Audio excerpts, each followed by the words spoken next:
Clash in Italy, c'est enfin terminé et qu'est-ce qu'on peut dire de ce show? À part que ça avait l'air d'être un show filler, si je puis dire, un show qui était là pour construire les rivalités pour SummerSlam. Tous les PLE sont là pour mener vers les plus gros PLE qu'ils proposent. Sinon, c'était un show qui était très chouette à regarder. Après, je ne sais pas si c'est au vu des heures durant lesquelles il était diffusé, c'est-à-dire de 20h à 22h40. Putain, ça fait du bien d'avoir des shows vers ces heures-là plutôt que de 2h du matin à des 5h du mat. Et là, je suis en train de filmer la vidéo, il est actuellement minuit 7, mais en tout cas, la foule italienne a deliver. Jusqu'à nous voler les simplement deux à la foule francophone. Non, mais fallait vraiment le faire, hein. C'est très fort. Todo, je sais plus ce qu'ils ont dit en tout cas, mais c'est un truc dans ce genre-là. Bref, commençons tout de suite par le premier match de la soirée, Cody Rhodes face à Gunther. Le match était vraiment chouette. Le match était vraiment trop cool. Je m'étais mise direct dans le match. Les deux ont une excellente alchimie sur le ring et je pensais vraiment que Gunther allait l'avoir ou je pensais vraiment qu'il y aurait une intervention de Sami Zayn comme je l'avais dit lors de ma vidéo prédiction. Eh ben non, nenni, ils ont fait une WWE classique, c'est-à-dire qu'ils se sont dit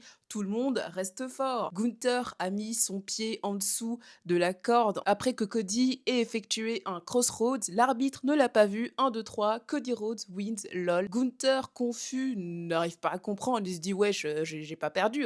Enfin, c'est pas légal cette victoire. What the fuck? Fin merdique. Fin merdique. Tout le monde était confus. Les gens n'étaient pas contents. Pour moi, c'est une fin vraiment nulle. T'aurais pu, à la limite, faire intervenir Sami Zayn si t'avais les couilles de le faire intervenir à la limite durant ce match pour causer un DQ. J'aurais plus préféré ça que ce genre de fin fabriqué de je ne sais où. Je veux faire en sorte que Gunther reste fort. Mais j'ai l'impression que depuis qu'il a battu Cena, depuis qu'il a battu AJ Styles, j'ai l'impression que le brother, c'est pas qu'il fait pas grand chose, mais il avait besoin d'un moment marquant, il avait besoin d'un moment pareil où il prend le titre à Cody pour affirmer le fait qu'il soit heel. Et non, la WWE veut que son quarterback numéro 1 reste champion. Gunther était vraiment chez lui en Europe, la foule était vraiment à fond derrière lui. T'aurais dû lui donner la victoire, t'aurais dû lui donner le titre. Ça n'aurait en aucun cas affaibli Cody Rhodes face à un Gunther qui a mis 3 personnes à la retraite l'année dernière. Donc franchement, je suis vraiment déçue et ils vont encore nous refaire le match. C'est prévu, ça se voit qu'ils vont nous refaire ce match au vu de comment il s'est terminé. Et moi, ça me saoule parce que ça va encore refaire ce genre de truc en mode comme avec Drew McIntyre. Randy Orton, on sait pas quand il revient, hein, le mec il est toujours en vacances. J'ai l'impression en fait que Gunther est là pour servir de bouche-trou en attendant qu'Orton revienne pour SummerSlam. Mais c'est chiant, c'est brouillon. Enfin, moi, j'ai vraiment pas kiffé. Le match était vraiment cool, mais sauf la fin qui laisse à désirer. Deuxième match de la soirée, Rhea Ripley face à Jade Cargill. Et le match était vraiment trop cool à regarder. Je n'en attendais pas moins du tout. J'avais vraiment kiffé leur match à WrestleMania. Et là, elles nous ont prouvé qu'elles avaient de l'alchimie. Il y a eu 2 botches lors du début du match et Bifab qui n'arrive pas à faire son travail correctement. Mais bon, c'est pas très grave.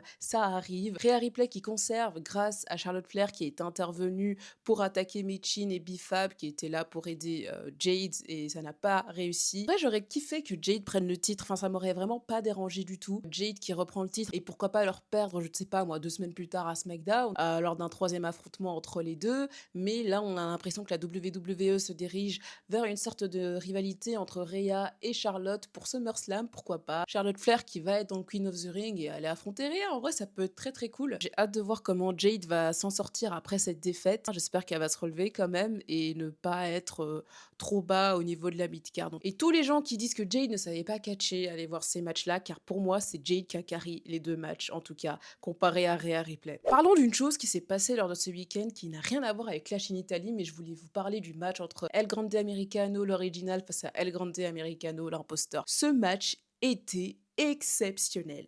C'est l'un des meilleurs matchs que j'ai vus cette année, si ce n'est même l'un des meilleurs matchs que j'ai vus tout court en fait. La storyline, la foule, les moments placés entre les interventions, mais tout était parfait, tout était masterclass et tout le show de la Triple A était vraiment à voir. C'est gratuit sur YouTube. Si vraiment vous n'avez rien à faire, enfin, c'est même pas que si vous n'avez rien à faire, vous êtes obligé de regarder ce show de Noche de los Grandes qui nous ont offert la Ludwig Kaiser, enfin, El Grande Americano et Chad Gable qui a donc perdu son match. C'était magique. Je ne sais pas le match il a duré combien de temps, je crois quasi 1 heure si mes souvenirs sont bons. C'était de la pure joie, c'était du vrai catch, c'était tout ce qu'on kiffait, d'une storyline, la foule qui était à fond dedans, enfin, le match, en fait, je peux pas l'expliquer comme ça, vous êtes obligés d'aller le voir et pour moi, c'est le meilleur match de l'année côté WWE. Pour moi, ça dépasse même Roman face à CM Punk. Voilà, c'est dit, vous pouvez attraper ma veste, mais je le dis ici, c'est l'un des meilleurs matchs que j'ai vu cette année. Troisième match de la soirée, Obafemi face à Brock Lesnar 2. Et le match était bien plus long qu'à WrestleMania. C'est vraiment F5, F5, F5, Kimura Lock, Oba qui passe à travers une table, Oba qui contre,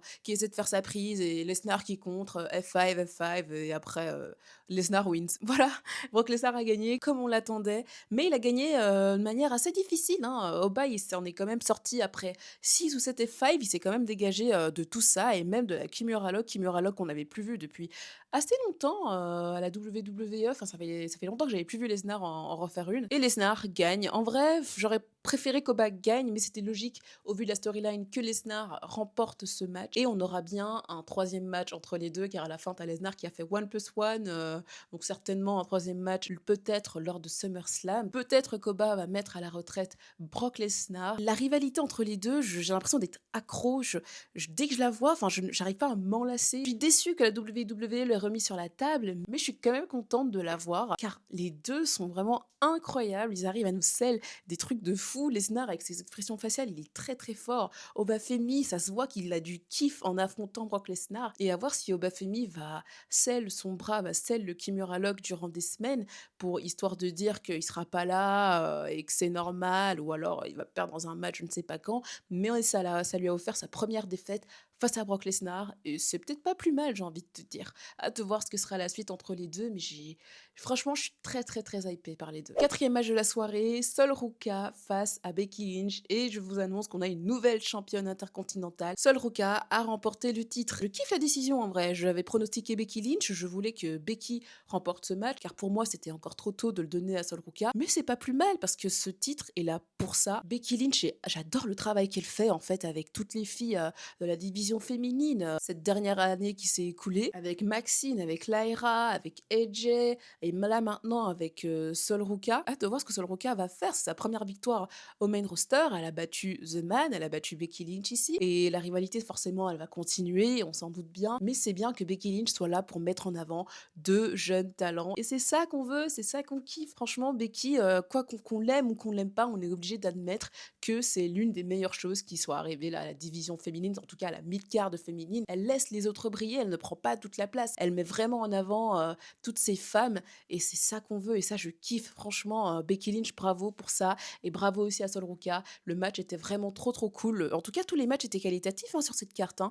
Mais la foule italienne aussi, il faut la saluer. Hâte de voir en tout cas Sol Ruka, ce qu'elle va nous proposer en tant que nouvelle championne intercontinentale. Pourquoi pas Yoskai qui va se ramener dans la rivalité, je ne dis pas non en tout cas. Parlons aussi du fait qu'il y avait plein de gens qui sont apparus dans le public, Liv Morgan, LA Knight, The Vision, Santino Marella aussi qui était là. Et d'un côté, ça m'a rendu un peu triste, surtout pour Liv Morgan. Je me suis dit putain, Liv Morgan, championne, on l'a pas vu défendre son titre une seule fois depuis WrestleMania quand même, hein, faut se le dire. Et LA Knight, ça aussi, ça m'a fendu le cœur. Je vois LA Knight dans la foule, le mec il a fait le voyage pour ça, quoi. Je suis en mode waouh, putain, LA Knight, putain, c'est quand qu'on va lui donner une chance, le pauvre. Braun Breaker avec un titre tag team, c'est bizarre quand même un peu, hein. Bref, passons au main event de la soirée, le Tribal Combat entre Roman Reigns face à Jacob Fatu et Unpopular Opinion. J'ai pas tant kiffé le match que ça, voilà, c'est dit. J'ai pas kiffé le match. J'ai préféré leur match à Backlash. Je trouvais qu'il y avait plus de rythme à Backlash qu'ici à Clash in Italy. Le rythme ici, il était lent, j'ai l'impression que le match, il prenait pas, il mettait du temps à se mettre en place. Et au moment où t'as enfin de l'action, hop, il se finit. Il y avait des rumeurs comme quoi Jacob Fatu était potentiellement blessé. Il a dû se blesser lors d'un live event juste avant. Et que c'est peut-être pour ça qu'ils ont pas fait des moves de fou, ils ont pas fait des trucs de fou pendant le match. Mais le match, franchement, j'ai trouvé mid, hein. Pour moi, c'est le match que j'ai le moins kiffé de la soirée. Voilà, c'est dit, n'attrapez pas ma veste, c'est juste mon avis, j'avais préféré leur match à Backlash. Roman Reigns a gagné ce match, Roman Reigns reste donc votre Tribal Chief et votre champion du monde poids lourd, et donc Jacob Fatu va devoir acknowledge Roman Reigns lors du prochain Raw. Et à la fin du match, on a eu les MFTs qui se sont ramenés, il y a eu une interaction entre la Bloodline avec Jey Uso, Jimmy et Jacob qui était encore sur le ring, et les MFTs qui étaient là. Et à un moment, t'as Jey Uso qui dit à Jacob, non mais viens, reste pas là avec eux, viens. Enfin, hâte de voir comment tout ça va se dérouler à Raw. Après, c'est un peu recycler un peu le truc, hein, que de refaire une rivalité avec, les MFT. Je trouve ça un peu recyclé, enfin, j'ai hâte de voir ce qu'ils vont nous proposer, mais j'ai un peu peur de la suite aussi. Bref, c'était Clash in Italy. La foule quand même était trop, trop chouette. Une foule qui chante le thème de Brock Lesnar, j'aurais tout vu dans ma vie. Franchement, c'était assez marrant. Il y avait des gens venus d'un peu partout d'Europe. Dites-moi si vous y étiez aussi sur place, ça avait l'air très, très chouette comme expérience. Mais ça reste un show un peu, filler. Moyen, mais moyen bon, si je puis dire. Je lui donnerais un bon 7,5, peut-être 8. Allez, il peut frôler les 8, je peux dire. Là, c'est encore une réaction à chaud vu que, j'ai fini le show il y a 2 heures, mais j'ai passé un bon moment en le regardant aussi, peut-être au vu des conditions dans lesquelles j'étais. Moi, j'ai vraiment bien kiffé, le show et hâte de voir, l'Euro, qu'ils vont nous proposer à Turin, juste après. Dites-moi vous ce que vous en avez pensé. N'hésitez pas à commenter, à liker, à partager la vidéo et à interagir toujours dans le respect. Nous, on se dit à toutes à une prochaine vidéo et sur ce, n'oubliez pas, soyez toujours fiers d'être fan de catch. Bisous la team!